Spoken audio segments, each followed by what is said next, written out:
بسم اللہ الرحمن الرحیم.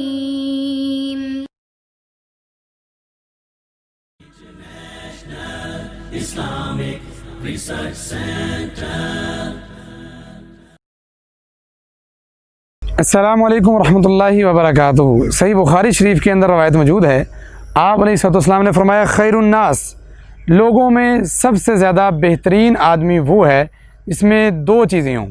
فرمایا نمبر ایک وہ آدمی جو مخموم القلب ہو، اور نمبر دو جو زبان کا سچا ہو. صحابہ اکرام نے عرض کی اللہ کے حبیب، زبان کا سچا تو ہمیں پتہ ہے، لیکن یہ مخموم القلب آدمی کون ہوتا ہے، یہ کس کو کہتے ہیں؟ آپ علیہ السلام نے فرمایا وہ آدمی جس کا دل صاف ہو، وہ آدمی جس کے دل میں بچنے والی کیفیت ہو، اللہ سے ڈرنے والا ہو.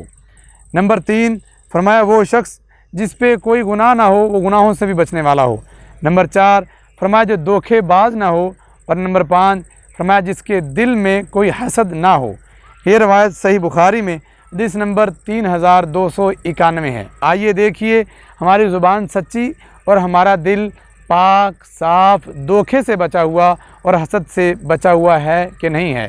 اللہ مجھے اور آپ کو اپنے محبوب ترین بندے اور بہترین بندوں میں اللہ ہمارا شمار فرمائے. آمین ثم آمین.